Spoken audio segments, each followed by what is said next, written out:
a lot of us are over-mentored and under-sponsored. Mentorship, Wow. there's nothing wrong in mentorship. Mentorship is great. I have mentors. I have lots of mentors.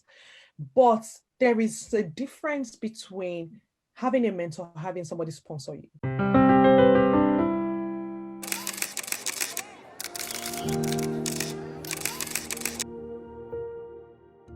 My friend Buki. Buki, where do I start? Start from the beginning. She's the founder and CEO of Career Masterclass, which is a leading online career development platform that enables the career growth of ambitious professionals by teaching the practical skills that assist them to build and enjoy a successful career. To date, Career Masterclass has positively impacted the lives of thousands of professionals, running a program of webinars, talks, other events, and by providing online courses through their dynamic learning platform called Stretch Academy. Career Masterclass hosts an annual career development conference called Stretch Conference to inspire and provide career development opportunities for aspirational BAME professionals. Buki is passionate about the progression of women, we'll come to that, and BAME professionals in the workplace at each organization Bukola has worked at. She has been an active member of the Women's Network as well as the Multicultural or BAME networks. She actively mentors the BAME professionals and dedicates many hours monthly to providing career advice and encouragement to them. She actively sponsors the careers of a number of high potential BAME professionals and has created and provided promotion opportunities for them when that would not have otherwise been possible. There's so much you're going to learn from Buki tonight. Buki, I'll give you another 20 minutes just to empower the people, and I'll come in at 8 o'clock and we can have a banter and do Q&A. Thanks once again. Over to you, Buki. I think I'll start with a caveat. 20 minutes is not going to be enough for me to do any sort of justice to any particular pillar of career topic, because what we do at Career Masterclass is we break down the principles of career growth, and we'll let you know, like we break down a particular topic and then we go in depth into it. So each masterclass could take like an hour, and then I only have 20 minutes. So there's no one particular thing I can really go in depth in, and I wouldn't be doing it any justice. But what I want to do this evening is to encourage people, and also to share some of the things in very quick, surefire tips of the things that I have learned on my own journey. And it's a journey that has been is a journey that's been blessed, is a journey that I have, seen the hands of God. I am a person of faith. So my faith is very important to me. And I believe that the life that I live is a life that God has curated and designed for me. Having said that, it's not a journey that has been without its own fair share of challenges. And I will share some of those as we go along. So what I want to do tonight is draw from my experiences, the good, the bad, and downright ugly, and to be able to share with you guys so that it can do two things. One, if you're out there and you've gone through or you are going through the same, challenges and experiences, it will encourage you to know that you are not alone and that you can come out and you can overcome. And secondly, it can also help people navigate or avoid some of those mistakes, or avoid to the extent that it's possible, avoid some of those pitfalls that I fell into on my journey. So I hope that my time here, the 20 minutes that we have here today, I'm able to do that justice. But in the event that we are not able to cover, I'll take as many questions as I can. But experience tells me that even if we have 2 hours, 3 hours, we could go on and on and on. The questions do not end, because there's a real need for, this sort of practical, actionable content and tips. So in the event that we're not able to exhaust the time, that I exhaust or completely answer your questions in the time that we have available, I'm happy for you guys to reach out to me separately, or to connect with us on the Career Masterclass platform, which is a platform that's been designed to help you. So I just want to quickly talk about, what I see as being the critical pillars or the critical factors that underpin a successful career. And in doing so, I'm going to be debunking some of the myths of career growth, right? There are so many myths that a lot of us have. that we've been taught, as we have, either come from an immigrant background, or just as we've gone to school, we've gone to university, and we've just always maybe read it on the internet, or your career counselor has told you. There are so many things that we've held on to as a truth about career growth, but they're actually myths of career growth. So what I would do is I would tell it in a sort of a storytelling style. I love my stories. I believe that I can come here and tell you guys theories upon theories and concepts and models and Harvard Business School stuff. And you would, go away thinking, oh my God, Bukola is so smart. But you would not be able to relate or apply what I've told you guys into your everyday situations, which is why I love to share stories. I love to share my stories. I love to share the stories of people that I have come in contact with and I've been able to help, because I believe that stories are powerful and they make things stick well. So I will share, the myth, and I will share the pillar, the tip, and then we'll sort of marry it together and we'll see where we get to in a 20 minutes time frame. The first myth I want to debunk is, if you work hard, you will progress. We hear it all the time: hard work, work hard, work hard, work hard, work hard, and work harder. Work all the hours that God sends in the day. Get to work, be the first to get to work, be the last to leave the office. Work really hard, put in the hours, burn the midnight candle. Don't just burn it from one end, burn it from both ends. In fact, don't just burn it from both ends, burn the whole thing, burn it down. You work really hard. And if you do all of that, career growth would happen and you will progress. The truth is that there's nothing further from the truth than that. Now, am I saying you shouldn't work hard? By all means, that's not what I'm saying. I work really, really hard. I mean, after this call, I have 2 other calls tonight. I have a call at 9 p.m. I have another one at 10 p.m. So, and I've been at this since 7. I've been up since 7 a.m. My very first meeting this morning was at 7 a.m. Then I had one at 8:30 and on and on and on. And so I am, I'm not work shy. I know how to work hard. I mean, a lot of you on the call, would be Nigerians. And if there's anything we know how to do as Africans, Nigerians, we can hustle, like we can work hard. And so we bought into this narrative that is about the number of hours that you put in, and is about, the number of hours that you burn, and how many, how much you just push and how much you just hustle. Now, hard work is one part of the equation, but it's not even up to 50% of the equation. There are so many other things that factor into career growth, right? So you can work really hard. And in my career, I've come across people that have worked hard. I mean, I've been one of them, right? I've put in the hard work. At every organization that I've worked in, I can say it, and I've led large teams. When I was at HSBC, I led a team of 110 people.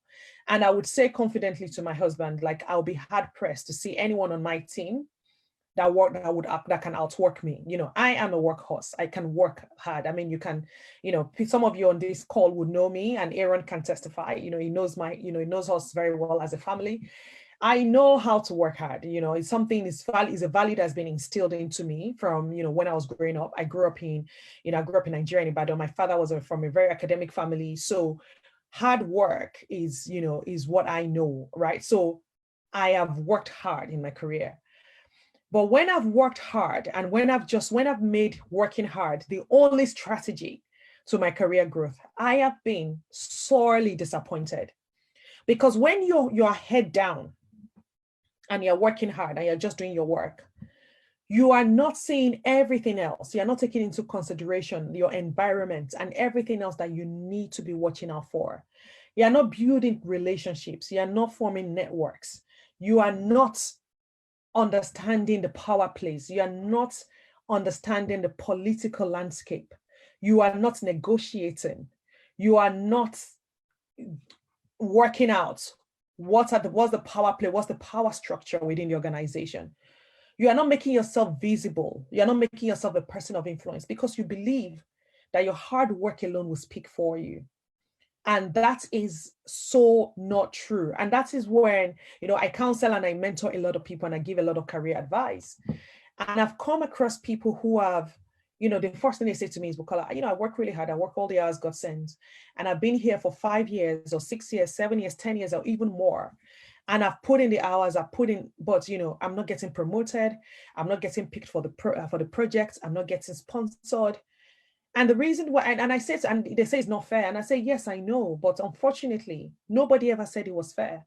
If it was fair, if it was easy, everybody would do it, right? So, what you need to do is you need to marry your heart. You need to work two things. You need to do what I call strategic hard work. A lot of the work that we do, a lot of the hard work we do are not strategic hard work. They are tactical hard work. And the difference between tactical hard work and strategic hard work, a lot of the hard work I do is strategic hard work. So the two meetings I have today after this call, they are calls with super senior people that connect us, that can connect me with something. So I'm not burning the midnight candle. I'm not, giving up time, seeing my children. Before this call, I made them dinner. Yeah, I make sure I do all the things I need to do. I'm not giving up that time to sit here in my office and be churning, and be running spreadsheets or running numbers or booking meetings. That is tactical hard work. You need to invest your energy because your time is finite. People say money is the most important thing, but your money is not the most important thing in life. Your time is the most important thing, is the single most important asset that you have. So you need to learn how to trade your time for strategic work. You need to invest your time in strategic hard work. So that's the first thing. So invest your time in strategic hard work. The second thing is marry that strategic hard work with other strategic activities, with being savvy, with opening, in Nigeria, we call it shining your eyes. Don't just be at work and just bend, put your head down and hope that after all, you're the one that produces the spreadsheets. After all, you're the one that saves them every month. So you're the one that does the month end. You are the first IT help desk. You're the best. You are the this, you are the that, you're the most technical. And so because of that, one day someone will come and tap you on your shoulders and say, Aaron, we've seen that you work really hard.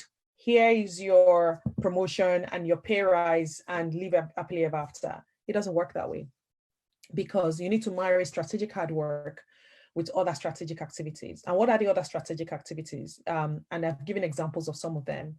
You need to be able to decode the kind of organization you are in. You need to intricately understand your organization. A lot of us just land in organizations because it was time to move on. You were desperate for pay rise, and you land in an organization, and you take that organization at face value. Within every organization, there's the code within the code.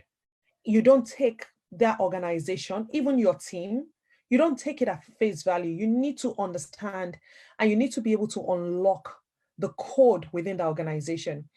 If you are able to unlock that code, you'll be able to navigate within the organization, and you'll be able to be successful within the organization.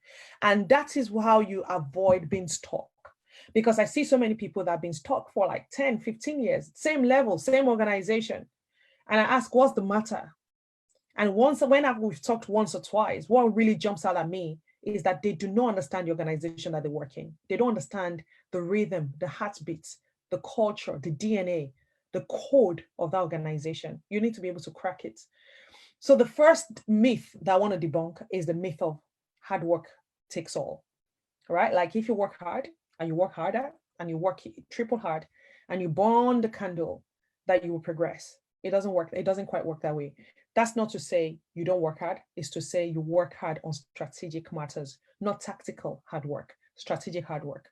The second thing I want to say about the second myth I want to debunk is if only I get more qualifications, if I can get more professional qualifications, or I can get another degree, or I can go back to school, or I can study, then I will be able to get that job of my dreams, or I'll be able to get that role.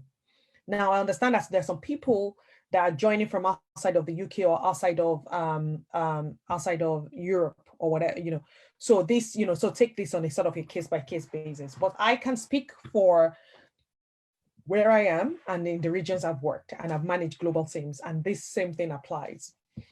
And I understand, in a way, because I'm Nigerian, because I'm African, I understand the obsession we have with degrees. I totally get it. I understand the fixation we have with professional qualifications and MSc and MA, and 2 masters are not enough, and PhD. I get it. When I was working at RBS, I was the global head of financial crime assurance at RBS, and I was leading a team of 55 people. And on that team of 55 people, I was the second youngest. So I had people on my team.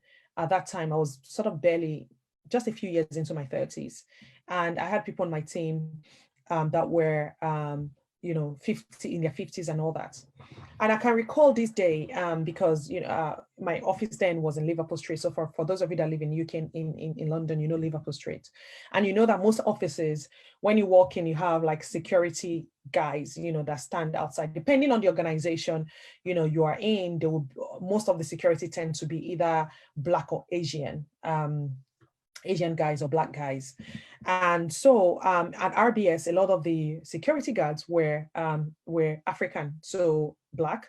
And not only that, a lot of them were actually from Nigeria. And so I obviously, they got friendly with me because sometimes, my pass wouldn't work. They'll check my pass. They saw my name. And so obviously I became their sister. And so they got really friendly with me. And so one day I was working back in from a meeting, and I think I was working with the CEO. We were coming back from a meeting. I was working in with the CEO. And so we went through the security, and as usual, I said hello to them and all that. Then when I was coming back in on my way home to go home at night, one of them stopped me. And then when he stopped me, about two others came around. So I was talking to these three African guys, and then they were asking me, they said, so what do you do here? And I thought, why? They were like, oh, because we saw you with the CEO earlier. So what do you do? So I said, well, I work in financial crime, and, I lead a team. And they then said, oh, we are, the first thing, we're very proud of you. You've done really well, at your young age, blah, blah, blah. And then one of them said, I've been trying to move away from security. And I said, oh, okay, so what do you want to do? He said he wants to get into IT, help desk, testing. And so I said, so have you been trying to do it? Like, what have you been trying to do? He said, well, I've done two masters. I've done two master's degrees, and now I'm studying for my PhD. And I was very sad. When I heard that, I was very sad, because here is this man who works, very hard, right? This because, you are not a security in a bank and you sit down at a desk. They stand, they stand basically all day, except for when they take breaks, they're on their feet, right? And this is a man that, at least back then, this was in like 2016, this group of men would have been in their, maybe in their early 50s or very late 40s or early 50s. And this is a man who has studied for 2 master's degree and is on his way to studying for his PhD because he wants to get an entry-level role, IT help desk role. And, I stood there that day and I didn't know how to tell him that you don't need that is not the next thing to do. It's not about PhD. Even if you do this PhD and you do another PhD and you do another PhD, that is not what is going to move the dial for you in this particular matter. You are best. There are other things that you should be focusing your efforts on. Now, am I saying it's easy? No, it is not easy. And another thing that struck me was, there I was, back then, and as I talk to you now, I don't have a second degree. I have my LLB from University of Lagos, law. I didn't even go to law school, so I can't even call myself a lawyer. I'm a law graduate, as like my older son loves to remind me, when I say, but I'm a lawyer, like, no, but you're not a lawyer. You didn't go to law school. You're a law graduate. Okay. So I have my LLB and that's it. I did a few professional qualifications that my companies sponsored. There's no professional qualification that I've done that I've paid for myself. The organizations have sponsored it because it's been part of my learning and development plan. And so they've paid for it. So I stood there that day and I thought to myself, here I am in this sort of super senior position with no degree, no second degree, apart from my first degree and a few professional qualifications.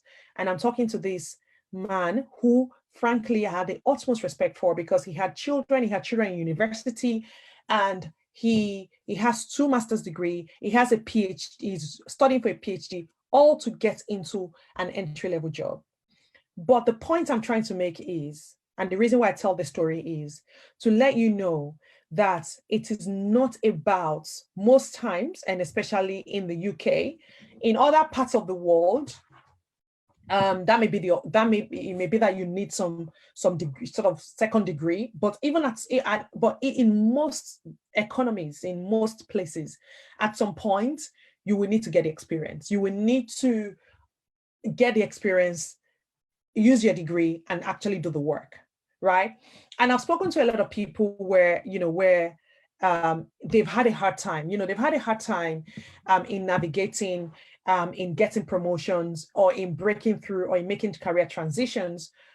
And so because things are taking a long time, and because they don't feel good about, their situation, and because they feel like, they are stuck, and they feel like, they're not getting ahead, and because they are tired of explaining to people why things are not happening, they then think the best thing to do is to go and study. Because at least you can tell people, oh yes, I'm studying, I'm doing my master's in project management, or I'm doing my Prince 2 or my BA course, or this course or that course, because it gives you the impression, it gives you the comfort blanket that at least you're doing something. And I totally get that. Is a totally normal human reaction. It is a response to something, and I get it. But my advice is, don't invest another dollar or another pound in getting another degree and another professional certification. What you have right now is enough. You just need to figure out how to leverage what you have and how to combine it with those other things that actually move the dial much more than a degree.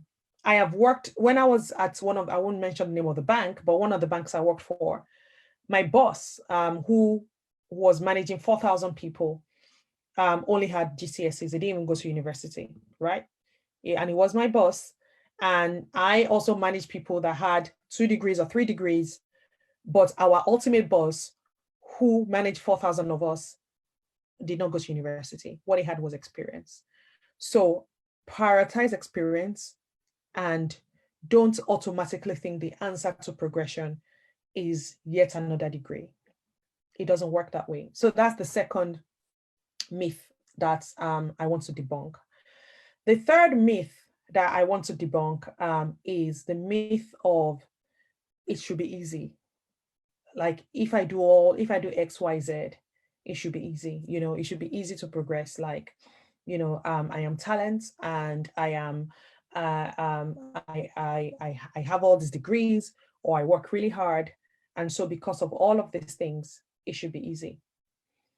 And that is, in fact, maybe that should have been the number one myth, because it is hard, right? It is very hard. And like my husband always tells me, when I complain, because I can rant, when I'm really frustrated. And, I feel sorry for him sometimes, poor guy, because when I'm frustrated, I'm not one of those people that keep it in, God help you if you meet me on a bad day and you ask me, how are you? I'm not going to say I'm fine. I'm going to tell you exactly what is going on with me and how upset I am. So, so on my days, and when I have my days, and when I'm ranting to my husband tells me, he says, Buki, if it was easy, everybody would do it. Right? If it was easy, everybody would do it. If it was common, everybody would have it. And that's, for me, is formed like now in my mindset. It's not easy. Nothing good. There's nothing that is worth having that is given to anybody on a platter of gold. But I want you not to focus on the difficulty of it. I want you, when I counsel and I mentor people and I coach people, I tell them to focus on who they become by the journey that they went through, or that they go through. And I'll give you an example. So in my own career, I have had instances where I have been discriminated against, right? I've had racial discrimination, and I've had sexual discrimination. And I have come up against very tough obstacles that I have overcome, by the grace of God. But the other day I was reflecting, and when those things were happening then, and everybody can point to some, and a lot of successful people actually can point to what they call crunch points in their careers, the make or break situations. For me, it was a situation that made me call my mother in 2010. Yeah. And I had a young son. My son was 2. And I said to my mother, I'm done, right? Like, it's almost like the prodigal son. I remembered my father's house in Nigeria, in Ibadan. I remembered, in my father's house, like I'm a princess. We have people that help us. We have drivers. I'm the first daughter in our family. Like, my dad doesn't play with me. And here I am in this, this country, and I feel like, I just can't just make it happen. And, I'm suffering, like, there's no money for the first time in my life. Like, I'm actually confronted with lack. I couldn't get it. So I called my mother and I said, I want to come back home. Like, I know that, I had said to you guys that I'm, running after a man, I'm here to get married and all, but I don't want to do this anymore. Like, this is super hard. Like, this is tough. I don't want to do this. I want to come back home. For the first time, because, I grew up in Nigeria, we're all Black. So there's no second class citizen feeling or whatever. And, I was quite lucky. I grew up in a house where, my father wasn't a super rich man, but we're comfortable. I went to good schools and I had friends, that went to good, so my life was good in Nigeria. And so I'm here in this country and somebody's telling me to go back home and, I'm feeling excluded. So I just thought, me, I'm done. I'm not doing this anymore. So I called my mom and I said, I'm coming back. And my mom said something to me. And so for me, that's a make or break stage in my career because it was hard at work. It was, I got to a place where, when you get to a point where you are going to work in the morning and you're just fantasizing about maybe this boss should just hit me, not to kill me. I don't want to die because I have a child. So maybe this boss should just, graze me a bit so that I can be in the hospital for like 2 weeks and not even have to go back to work. It was that bad, right? So, I'll just be like, let me just fall over and just, my leg should just break and should just be in a cast for 3 weeks. So I don't have to go to work. I don't want to die because, I'm in Nigerians. Nigerians don't really want to die. So I don't want to die, but I just want to be out of action so I don't have to go to work. So it was that bad. And so everybody gets to that point, whether you're a career person or whether you're a business person, a lot of us get to that point, which is like the make or break. And I was reflecting a lot of those experiences recently and how I overcame and how, through and the things I've learned from those experiences. And I was thinking to myself, thank God, I went through those things. Thank God, that day that I talked to my mom and I said I wanted to come back, she was like, you're a joker. Like, I didn't bring you up to quit. You have it in you to succeed. So whatever you need me to do, if you need to pull your child out of nursery to save money and you want me to come and sit in London for 6 months, I'll do it, which was what we eventually did. I thank God that I did not quit. I thank God I did not go back. I thank God because a lot of the things that formed me today was born out of those very hard situations. So that is why, for me, I'm very empathetic to people. So when people say they're having a hard time at work, I get it. Like, I get it. This is not something that I've read in a book. This is not something I've read online, like, how to know your workplace is toxic. I understand. Like, I really understand when people when people tell me, Bukola, I've done everything. I just can't seem to get promoted. I get it. I understand it. And when I give advice, when we run Career Masterclass, and that's what people ask me all the time, like, what's the USP with Career Masterclass? And I tell them, these are people's lived experiences. This is not something I read in a book. Everything I'm telling you today, I've not read it anywhere. These are my lived experiences. These are practical things that I have had to learn and I have had to, learn how to navigate.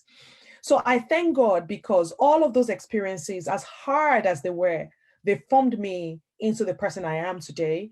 A company, an organization has been born out of that struggle. And I've been able to impact thousands of people. Now, imagine I didn't go through those things. Imagine I came into the country and I just got jobs after jobs. Every year I was getting promoted. Like, where's the fun in that, right? There's no fun. Without friction, there's no growth.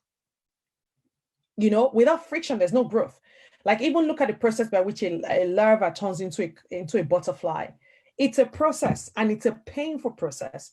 And even for us women, look at what we go through for us to even have our children. Our children are like the most important things, in our lives. But look at the process, we go through. And I know a lot of women get to that point in childbirth where you just say, I even don't want to do this anymore. But you're at the point of no return. The baby cannot go back. You just have to push through. And so that's why I say to people that sometimes you get to that point, but it's a point of no return. You just have to push through. And so a lot of us think it's easy. It is not. It wasn't designed to be easy. It's not easy for anybody. You can make it easy by ducking out, but then you wouldn't get the reward. So that is the third myth that I want to debunk, that it is easy. It is not easy. It's just that a lot of people do not share their stories. A lot of people are not authentic or vulnerable or whatever enough to be able to say, this is what I've gone through. And also a lot of people think it's only for Black people or for brown people that is hard. I would say, yes, it's harder for us because we are up against systemic racism and institutional racism. But I have sat and I've seen even some white people, the way they were maneuvered out of organizations, the way they, because the way the workplace is designed, it is, very few resources, so many people. So it's Game of Thrones, right? It's Game of Thrones. So it's not being designed to be easy, but you can grow and you can learn, and that process can form you, and it will add to your story. It will add to the richness of your experience. So that's the third myth. I think I have just one more myth I want to share before before we go, I take some questions. The last myth I want to share is you can do it alone. A lot of us think, you are Robinson Crusoe, a lone ranger, slashing your way through the forest of of the career jungle, and thinking you can do it alone. You cannot do it alone. I challenge, I've said this on so many stages, so many bigger stages. I challenge anyone that's been successful to come out and say, I've not had help. It's an absolute lie. It is a lie. We've all had help. That is the way it's designed. That's just the way. You can't achieve it on your own. It's impossible. So don't think that, you have to suffer in silence. Don't think that there's anything that you're going through that's peculiar to you. I always say there's nothing. I'm yet to see the difficulty that people have suffered at work that I've not yet gone through. In fact, there was a time that my friend who is like, she's like my prayer partner. She was saying to me, she was like, Bukola, there's one more thing. There's one thing you've not, you've gone through everything. There's one thing that you've not gone through at work. And, for your story to be complete, you have to go through that thing. And I went through that thing last year and it was terrible, but I went through it last year. So there's nothing that people have gone through at work. Think about it. I've gone through it. Like, is it, discrimination because you've had a child, discrimination as a woman, racial discrimination, being rated unfairly, not being paid, like whatever it is, I have gone through it, right? So, and every time I go through it and I think it's just me, then I speak to that thing that I said happened to me last year. I spoke to one person about it. I was brave enough and I spoke to a senior person that I really, really respect. And she opened up and said, I've been through it as well. Not only have I been through it, I will introduce you to a network of 10 women that have gone through the same thing. So all of a sudden, I'm plugged into this 11 people that held my hand as I went through this thing, last year.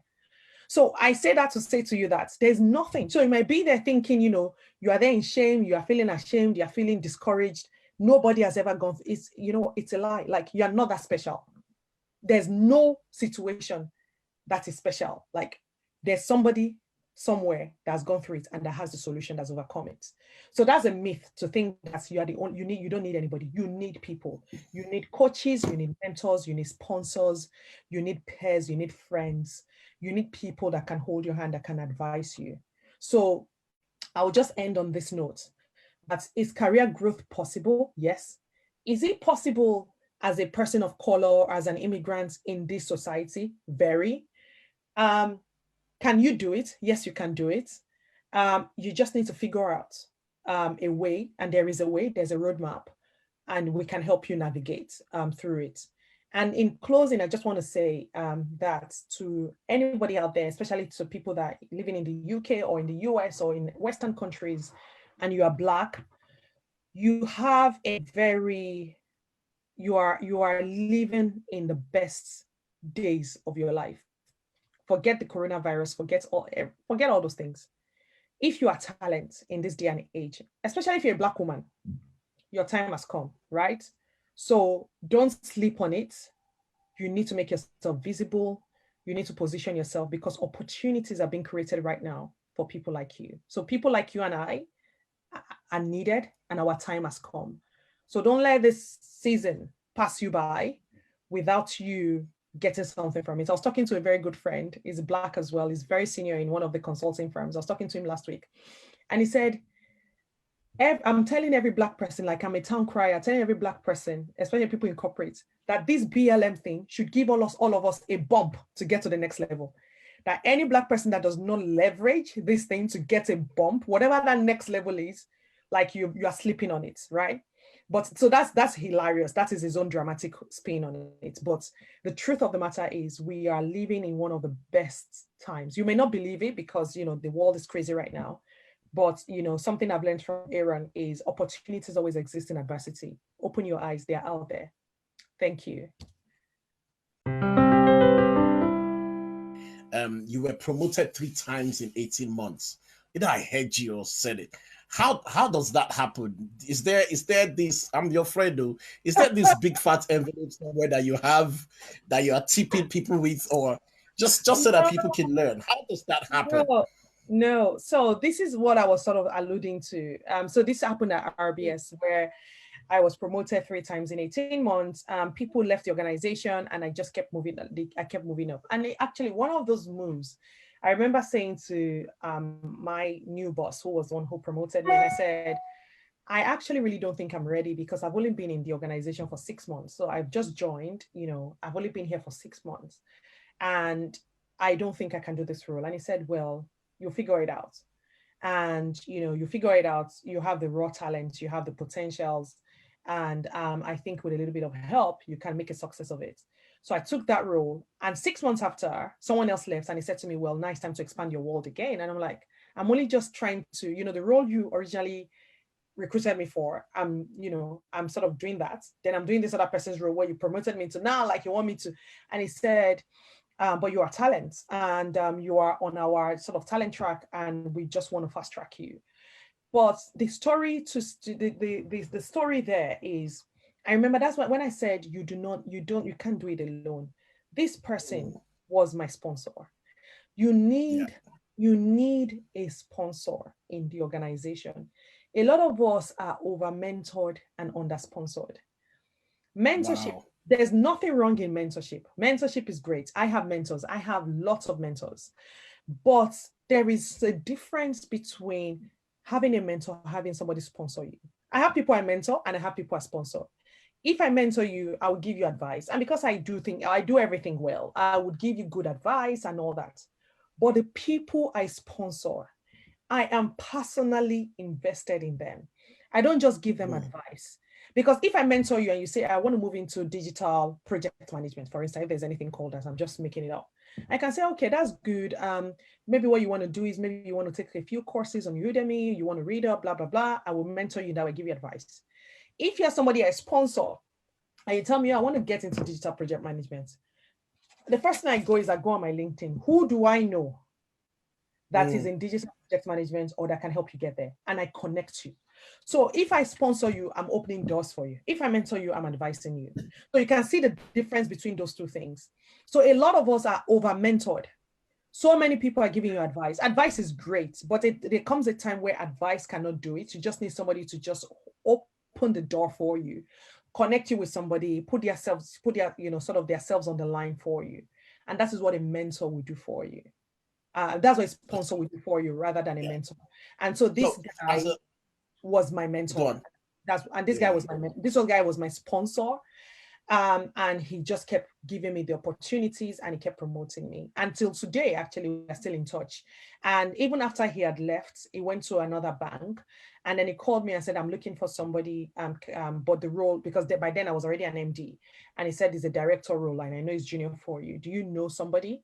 So what I did was I connected someone I sponsored to someone who sponsors me. So he hired somebody I sponsored. That's the way it happens. So in personal, that's amazing. In personal development, we basically say it's at the end of everything, somebody still has to mention you to the king. Somebody still has to still point you in the right direction. So you as a sponsor, what is it that you're looking for in someone that helps you make that demarcation between this relationship is going to go away from not just mentoring, I believe in this person such that I'm willing to put skin in the game with this person and actually sponsor that person. Yeah. So you're right. And I guess the first thing to say is a sponsorship relationship is not a charity relationship. Like, no one sponsors anybody out of the goodness of their hearts, right? There has to be something in it for me. So I'm not going to just sponsor you because, oh my God, I love Aaron, I'm going to sponsor him. No. There's something Aaron is doing for me today, has done for me in the past, or has the capacity to do for me in the future, which is why I'm investing in him. It's an investment. And you only invest in something if he's going to give you returns or has given you returns in the past. So what I look for when I want to sponsor someone is I look for over and above anything, I look for a growth mindset. There's nothing that irritates me personally. There's nothing that irritates me as much as somebody with a fixed mindset.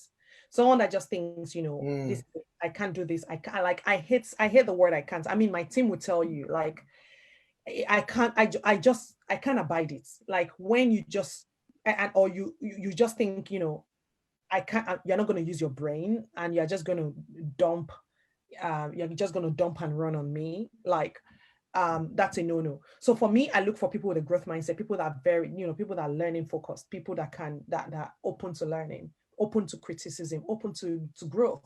Secondly, I look for people that are solutions focused. Because for me, someone like me, I'm very execution oriented. I'm not, the way my brain works. Like, I know some people love theories and they love conceptualizing and they love dreaming. I'm a doer. Like, I can vision, because if I don't implement my vision starts to frustrate me. I'm that kind of person. I'd rather not dream than dream and not being able to actualize it. So I'm very much a doer, and I'm very much execution focused. So I love to surround myself with people that can implement, people that can solve problems. I love problem solvers. So for me, I love it when there's a problem and you come and tell me, oh, Bukola, there's this problem. However, this is what I think we should do about it. Nothing pisses me off more than, Bukola, there's a problem, like the platform is broken. Wow.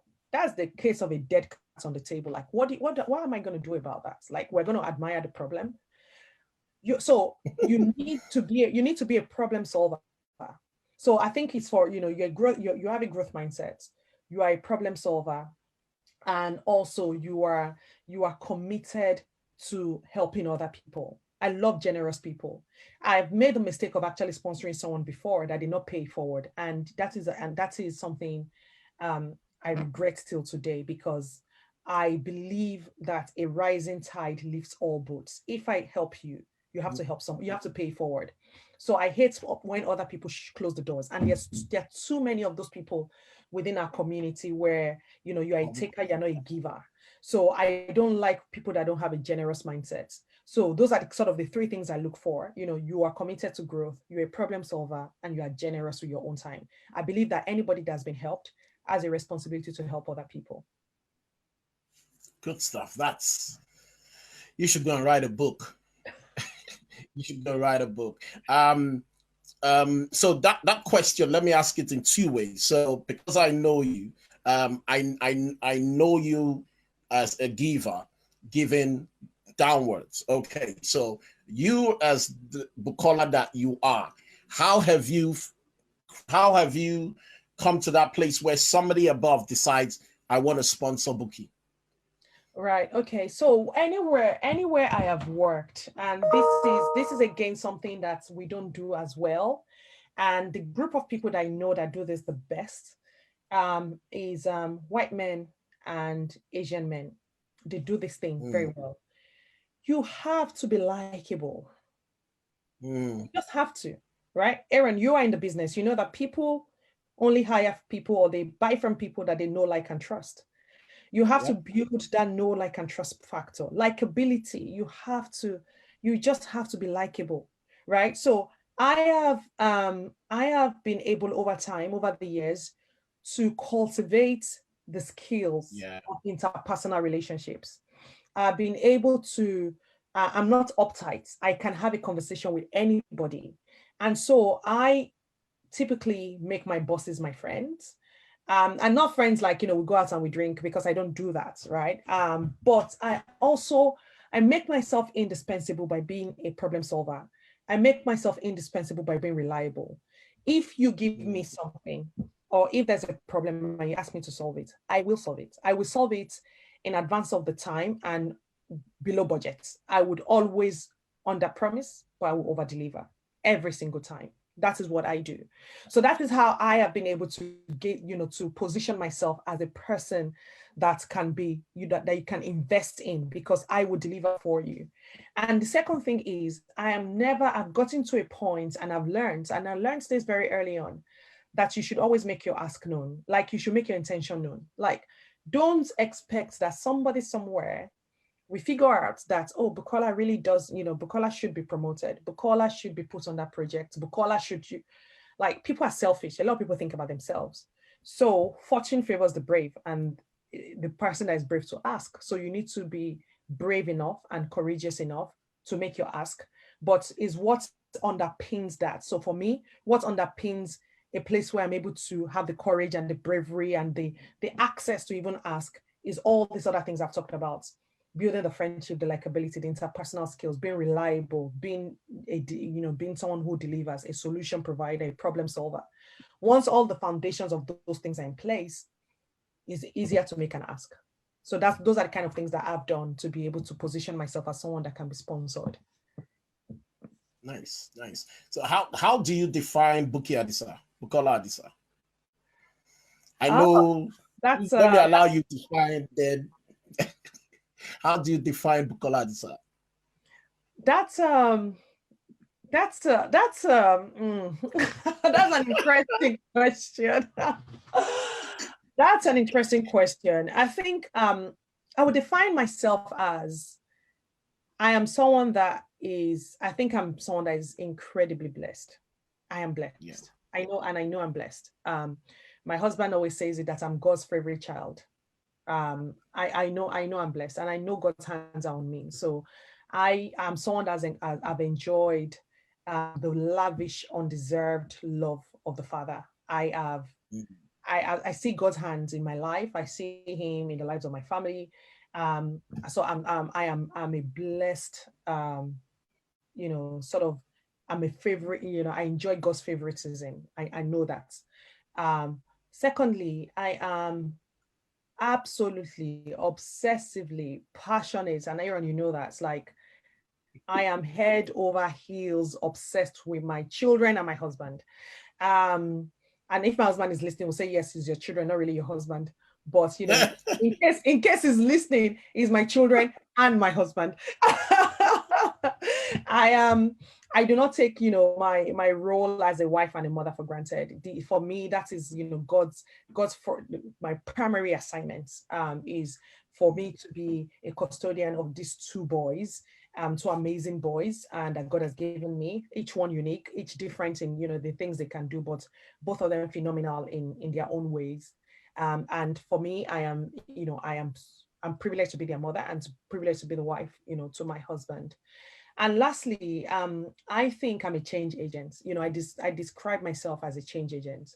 The reason why I see what I do as not a business, I don't see Career Masterclass as a business, I see it as a mission, I see it as a movement, is because I believe that my purpose and my assignment in life is to help people navigate the career space. It's not, like I've said, it's not easy. And there are so many things that set up to break you, and there are so many pitfalls along the way. But I see my role as unique in that I am someone that can help you navigate. Career Masterclass is a platform that exists to just enable the career growth of people. It's that simple as a mission. and I see myself as a change agent, and I believe in the power of the community to deliver change. Nice. One thing I know about you also is the fact that you're very confident, and just, I mean, if you're listening, all that Buki just said is the toned down version of how she sees herself. Very toned down version. But how are you so confident? One thing, because not many people in my line of work, not many people are willing to brag about themselves. But if there's one friend of mine who does not have a challenge with telling anyone who likes to hear who she is Buki Adisa.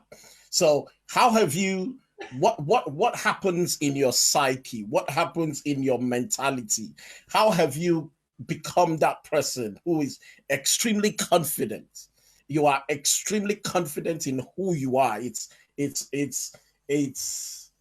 I'm trying to run away from our keyword, but it's insane. I mean, it's insane. Okay, so, How have you, just so that people can learn from you? Do you understand? Because it's the way you see yourself is exactly how you show up, and that's because you have a healthy impression of who Bukola Adisa is. That's really where I'm trying to go. How have you developed that muscle where you are so confident in how you see yourself and you're able to project that? Okay, so the first thing I'm going to say to the people who are wondering what's this thing Aaron is going about is, okay, I read this book called Outlier by Malcolm Gladwell. If you've not read it, please go and read it. I read this book and it says that if you put in 10,000 hours into anything in life, whether it's cooking, running, whatever it is, and you put in 10,000 hours into doing that thing, you'll be in the top 1% of the people that can do that thing in the world.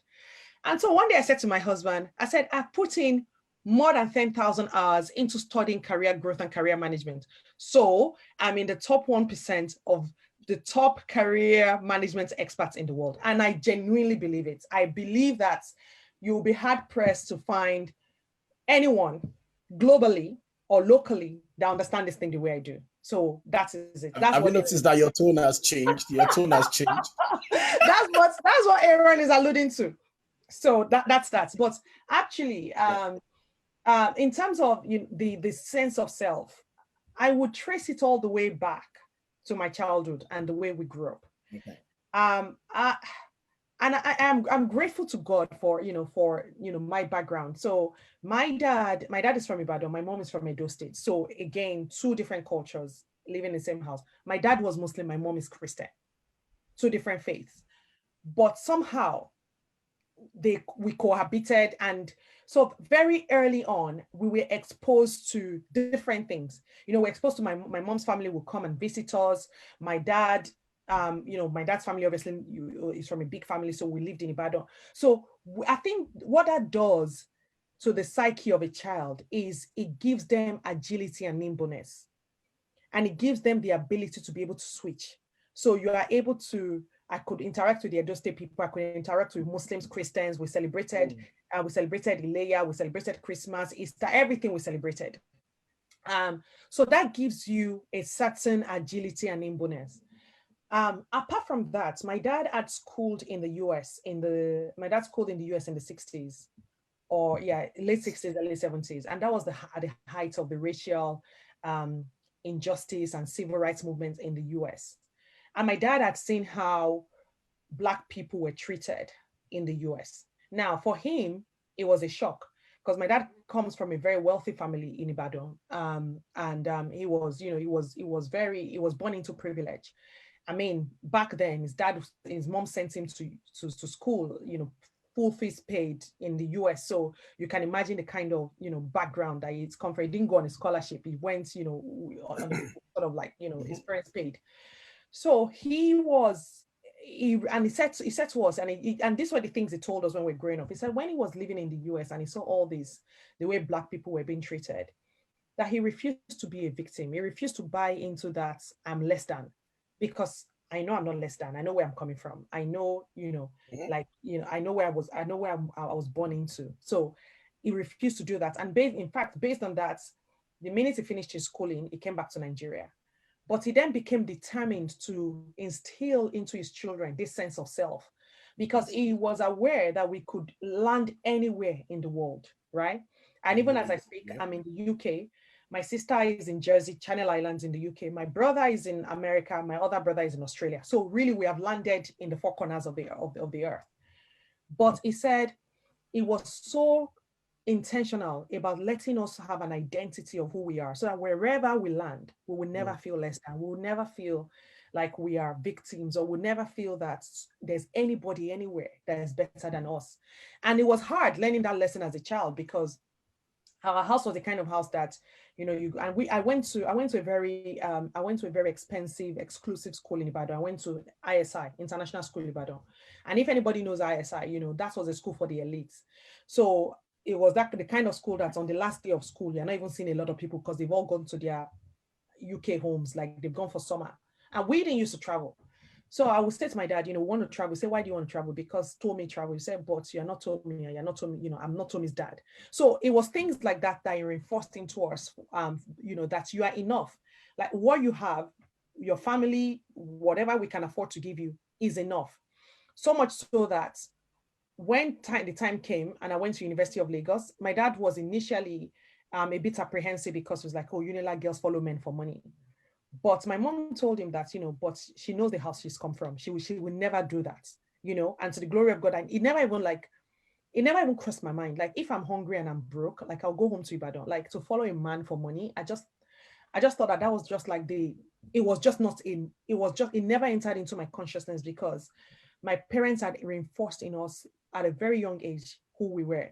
Also, I found God really early. Like, I became born again at about maybe the age of 11 or 12. There was a church in our neighborhood, and our pastor then was very, very heavy on confidence and identity, who you are in Christ. He thought so. That has been hard coded into me from like an early age, you know, who you are in Christ, peer pressure, all of those things, you know, identity, you know, what God can do for you. So I think the combination of, you know, the kind of home that I grew up in, and the kind of doctrines that the way we're indoctrinated in my family by my father and my mother, then married with the fact that I joined this church and this church group at a very young age. And this pastor was very intentional, because there was a lot of us young people that made up the bulk of the church. So he poured himself into investing in us. And so I think the combination of those two things just cemented in me a sense of self. Now, I did days where I doubt myself, absolutely, because I'm human. But I think at my core, I have an understanding of who I am, and I have an understanding of what God has called me to do. And I have an understanding of I appreciate and I know that I am talented and I'm skilled and I'm talented, and I'm not going to sort of shrink back or shy, you know, sort of reduce myself to make anybody feel good. I am very comfortable in my own skin, and I don't need external validations as much. As a 1%er. Okay. Exactly. So, exactly. Yeah. All right. So, and you'll probably say this is a myth. So, the understanding, and I'm going to try and go a bit more career as much as possible, even though I'm not a career person, but for career people who are listening. So you'll probably say it's a myth. So the understanding is in the corporate environment, especially in the financial industry, that it's more of a horizontal movement, right? But with someone like you, we've seen you bust that myth. You've always gone up, up, up. So how have you been able to manage that? What steps can you give anyone who has noticed that they're going horizontally and they're beginning to think that this is about what can be? Because even when I worked in corporate environments, I've also had even my white bosses. I used to report once to a CTO who would say that, oh, in the BBC, you can't go past a particular level if you didn't go to Cambridge, things like that. So even amongst the white people, they seem to think that there's that kind of ceiling, irrespective of where you've gone, where you are. And so that's why he left the BBC to come to the company where I was working. But how have you been able to break through every ceiling to the heights that you've gone to show people that, look, you can actually go up and it's not a horizontal movement? Yeah, so so vertical progression is very possible. And sometimes there's really nothing wrong with horizontal moves. In fact, in my career, I've gone up, I've gone sideways, I've gone back. right? I have had to, at some point, take a backward step with a pay cut, but that's a story for another day. But again, it was a strategic move. But you need to, and this is what I say, and I don't mean this to sound spiritual or coachy or motivational, but nobody experiences a life that they've not first believed on their inside that is possible. Nice. It's just not possible. Yeah. You cannot live a life that you've not first believed in yourself that is possible. So the first thing, and this is why the mindset is a very is a powerful thing. Mindsets and desire. I think if you can bust that myth in your own head, that myth that says horizontal is the best that it can be, you cannot move vertically. Mm-hmm. I think the first thing you need to do is to bust that myth. It is so possible. And for me, what I do that helps me is if I can find one person that has done it successfully, one. Nice. I don't care what color they are, red, brown, yellow, male, female, just one person. If one person has done it, then that means it's replicable, right? And in fact, I have even gone even further, that even if no one has done it, I'll be the first person to do it, because that is, I believe that is my job. My job is to set pace and to blaze the trail. So, so I think you should draw inspiration. Look around. Has anybody ever done it? Are people moving vertically? And every day you will find that people are getting promoted, people are moving vertically. Mm-hmm. Then you need to say to yourself that it's possible for you as well. And you start to desire it. Because once there is the desire, then there is the momentum to put a plan in place that will help you get there. Without the desire, I can come and sit in your house every day and tell you these are the 3 or 4 or 5 steps. Without the desire, it's not going to work. So the desire is the starting point.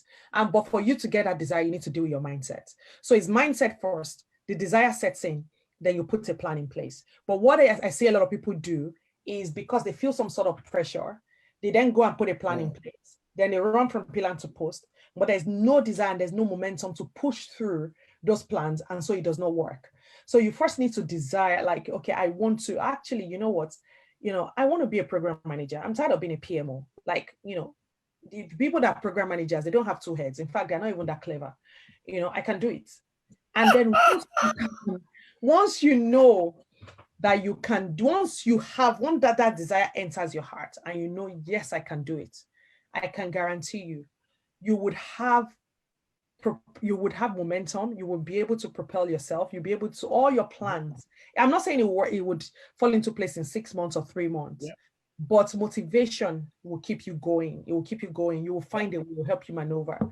So that's the way I have been able to maneuver in my own career. I've been able to, I've developed my mindset to, I have an abundance mindset. I don't have a scarcity mindset. I don't think there's anything that's beyond me. Absolutely no. I don't think there's anything I can't get. And I know that once I desire it and God wants it for me, then I'll find a way. And not only will I find a way, I'll find the people. And when I've done it, I will help other people do it, because that is the way success becomes sustainable. It's not just me doing it as a one-hit wonder. No. Once I've done it, then I teach other people how to do it so that success is replicated everywhere. And then it's no longer a myth. Then it becomes common. Nice. That's amazing. So how do women respond to you in the corporate world? Generally, and how, so it's a 2-pronged type question. So how do women respond, other ladies respond to you, and how do you also show up in what I think is a male-dominated corporate environment? Okay, I think I'll answer the second one first. Do you get a little support? Go on. So I'll answer the second one first. In terms of how do I show up, I've seen a lot of women, because they work in male-dominated spaces, they show up as men. The women show up as men. They try and be like men, they try and, reduce their femininity. They try and, be like one of the boys. They swear and they are aggressive and they feel like, we have to be this way. Some of the best bosses I've ever worked for are men. So so when people say, men are aggressive, men swear, yes, there are some men that do that, but I've worked for some of the best male bosses that are like, really human, really kind, really compassionate, really empathetic. So I don't feel like as women, we need to show up in a certain way to be accepted as one of the boys. I am a real champion and advocate of authenticity. Be yourself. So for me, the way I show up, the way I'm talking to you is the way I talk at work. I don't pretend to have an accent. No, because I just don't. It's hard because the brain space that I should be dedicating to making my presentation and getting my points across, I'm trying to use it to form British accents. Like my creative energy is diluted. So I don't do it. And, I know people that do it, but, fair play to them. I would rather focus my energy and my brain's power on being understood and getting my points across than trying to speak in a certain tonation or accent. I don't do it. And that's the same reason why I'm Bukola at work. I'm not Ola or Olu or Ade. I am Bukola at work. So I show up in my most authentic self. That's the way I show up at work. I love looking good to work. I dress really well because, again, I'm a Nigerian. Those kind of things are very important to us. So, I look good to go to work. I am very collaborative, and I'm very confident at work as well. I'm not afraid of confrontations because, again, it's a personality thing. My kind of personality is not afraid of confrontation. I don't run away from confrontations. Amen. I'm happy to have difficult conversations, but at the same time, I am very collaborative and I'm very empathetic. I understand because of my own journey. I can understand when other people are having a hard time, but I'm not a pushover at the same time. In fact, one of my bosses described me as she's very firm but fair. I'm very firm at work. In terms of how do other women respond to me, some of my best friends at work are women. I'm a very, I believe very much in women supporting other women. I mentor so many women at work. Everywhere I've worked, I just gather a tribe, because I see like maybe a woman has just come back from maternity leave. I just know what she's going through. Or a woman is pregnant, or she's trying to go for promotion, or, a man is stealing at work. All of those things, because of my unique experience, I'm able to understand. So I always have a tribe of women that I'm looking after at work, and I plug myself into a tribe of an inspirational woman that can look after me as well. So that is the way I show up. So a lot of the places I worked with, the women would tell you that Bukola is inspirational because I share, and I'm not afraid. Like I genuinely, I'm genuinely surprised when people feel like they cannot share their struggles. Like they feel like people look at them some type of way. Like there's nothing I can share. Like I've shared my stories many times, the good, the bad, and ugly, and I feel like people respond to that. More than, you cross your leg and give advice and say, God will do it. If you tell people what you've gone through and how God then did it, it's more powerful than just say, oh, just pray and just do this and just do that. So I share my stories. I use it to encourage people. And because of that, a lot of people will tell you that Bukola is inspirational because she's very authentic. And I share, I look after my team. I look after people. And I don't compete. I compete against myself. I'm very competitive as a person. In fact, my husband and I were talking about it over the weekend because my competitive nature is becoming an issue. I'm very competitive, with myself. I drive myself. Like if there's a goal and something I've said I will do, I would drive myself to do it. But I don't compete against other people. I just think is a waste of time. Because of the time, I was going to go somewhere else, but this you have talked about already, but I just wanted to drive the point. So with COVID and all that COVID has brought, there's that school of thought that careerists would always be at doom in this kind of season, but which you've talked about already. What's the best way? What would you say actually? Should career people start orienting themselves towards self-employment, entrepreneurial endeavors? What's your take generally? So I would say, I would say proceed with apprehension. The reason is if you know that you are not, you cannot sell anything to save your life, like you are not a business person and it just doesn't come naturally to you, I don't think you should put yourself under pressure. Like we don't all have to have a side hustle. I don't subscribe to that school of thought. There are some people that, COVID would have awakened something in you. Maybe you have a skill you can monetize. Maybe there's something that, God has been telling you to do or it's been on your heart to do. And now the coronavirus and COVID thing has now brought you to an inflection point where you can now sort of take that forward. Absolutely pursue that. But if you're looking on, scrolling on Instagram and you're feeling bad for your life and you're thinking, even me too, I should start selling hair or wig or baking bread or baking cake. Don't put yourself under that kind of pressure if you know that's not naturally what you can do. Because even in the season where the coronavirus thing, has made a lot of businesses, put a lot of businesses at risk, and people are losing their jobs. There are still opportunities. There are still so many opportunities. You just need to steady your hearts, because, it's not going to be easy. But on the other hand, if this coronavirus thing is what is now giving you the much needed boost for you to now sort of get off your backside and actually do something, move that idea forward, start that thing, start that business, then absolutely, by all means, do it. Also, the future of work is going to change. I don't believe that the future of work is going to be everybody in a 9-to-5 permanent. I think the gig economy and building a portfolio career and going freelance is going to be so attractive, as people are not able to work from anywhere. There are so many jobs now that are being advertised as fully remote. I mean, I have a team in Career Masterclass of about 9 people, and we're based everywhere. So I think that's going to be the future work. People managing their own time. And so if you can, if that appeals to you, and you think, actually, I can work for an organization in the US, work for someone in Africa, and monetize your skill and turn yourself into a commodity, and thereby freeing yourself and having more time, becoming a portfolio careerist, like, why not absolutely look into that and do that? There are so many platforms out there that can enable you to do that. But don't get into this mindset that, wow, on Instagram, everybody's selling hair, I need to sell hair. That way lies madness. Don't do it. Move based on intelligence, and then take your steps, based on that. Good stuff. So I would ask one more question, because I'm looking at the time, and I'll give you an opportunity to tell people how they can connect with you and all the career people, how they can get on your platform and things like that. So we started here. I will end here. So I know you as a person of faith. And how has your faith come across in the corporate world? Have you felt that necessity to shine your faith or shine your light in the workplace? Or some people will say, look, there's a place for everything. When I'm at home, I'm a Christian. When I'm at work, I'm there to work. What has been your experience in that? So I believe in, I'm a strong advocate for bringing your whole self to work.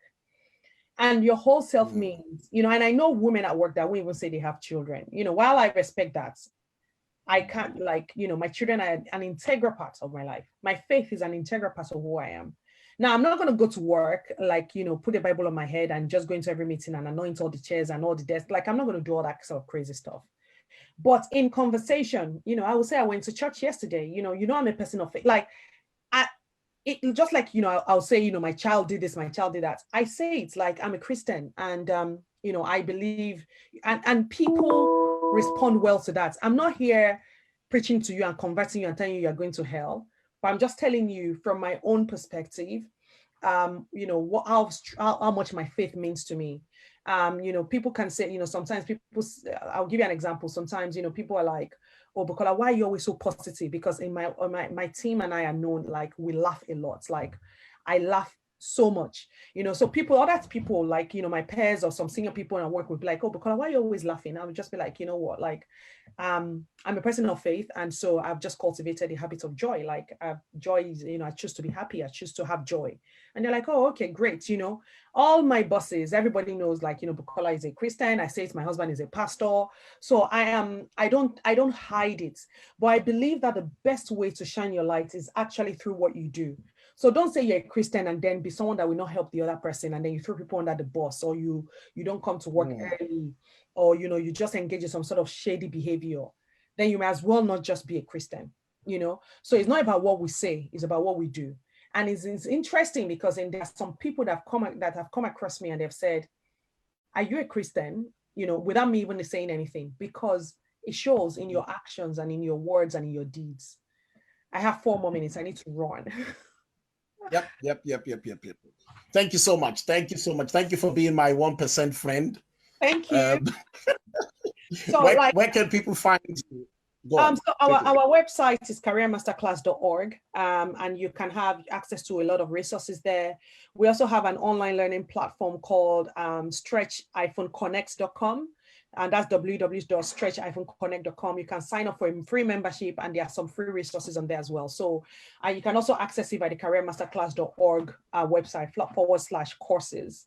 And so, yeah, that way you can get on our mailing list, and then you can be part of our, part of our community, and we're here to help you. We'll catch up. Thank you so much. Enjoy your meeting. God All bless right, you. thank you. Take care. Thank you so much.